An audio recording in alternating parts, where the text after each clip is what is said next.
Desde el inicio de los tiempos, el ser humano ha buscado respuestas, no solo sobre el mundo, sino sobre sí mismo. Hemos creído en dioses, seguido profetas, inventado teorías, creado filosofías.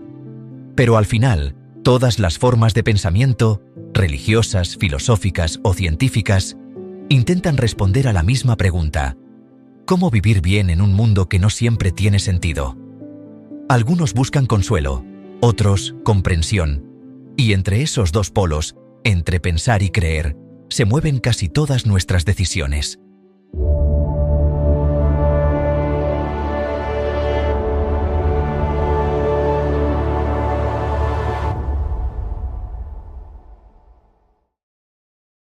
Bienvenidos y bienvenidas a Pensar Creer. En este vídeo hablaremos de los caminos del pensamiento, de cómo la fe, la filosofía y la ciencia han intentado responder a la misma pregunta esencial: ¿cómo encontrar sentido en un universo que no siempre responde?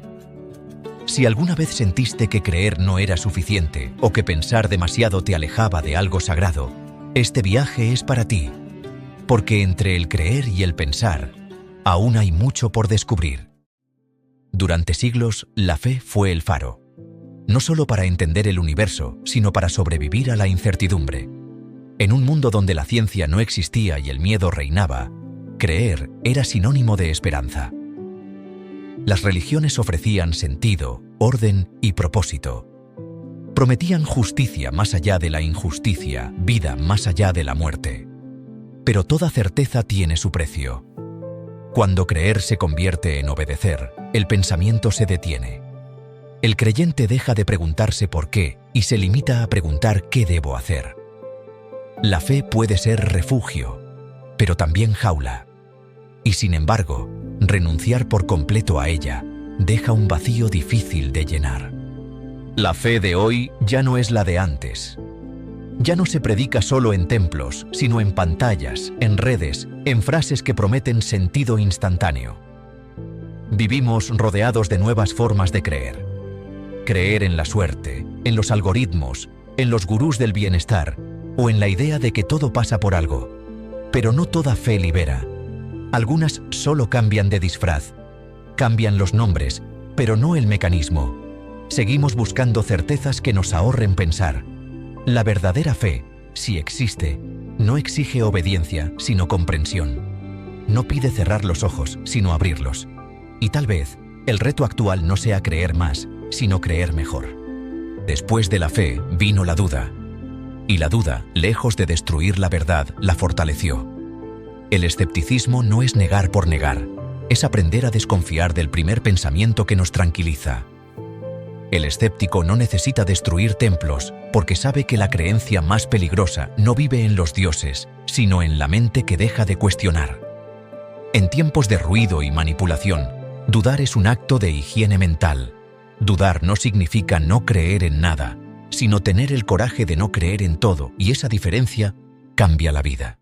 Cuando la fe empezó a perder su monopolio, el ser humano miró dentro de sí y descubrió que el significado no tenía que venir del cielo, sino de sus propias manos, su arte, su razón.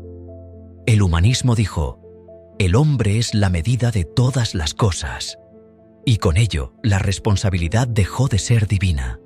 Ya no esperábamos la salvación, empezamos a construirla. Pero el humanismo trajo también un nuevo peso. Si no hay Dios que nos salve, entonces todo depende de nosotros. La libertad es hermosa y a la vez insoportable.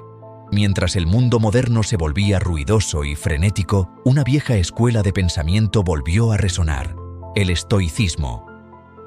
Los estoicos, desde Marco Aurelio hasta Séneca, enseñaban algo radicalmente simple. No puedes controlar lo que ocurre, pero sí cómo respondes. En una época dominada por las emociones y las redes, esta idea se siente casi revolucionaria. La filosofía estoica no busca eliminar la emoción, sino domesticarla. Nos recuerda que el sufrimiento no nace del dolor, sino del apego a lo que no podemos controlar. Y esa enseñanza, más que espiritual, es práctica. Si la religión te invita a confiar, el estoicismo te invita a entrenar. Entrenar la mente para no reaccionar impulsivamente, para mantener la calma cuando todo se derrumba, para actuar con virtud, aunque el mundo no lo haga. Una lectura muy recomendable para profundizar en esta idea filosófica es Legado estoico, Guía para el presente. No es un libro teórico, sino una guía clara y cercana sobre cómo aplicar el estoicismo a la vida actual. A mí, personalmente, me ayudó a entender que no se trata de controlar lo que pasa afuera, sino de aprender a responder con serenidad por dentro.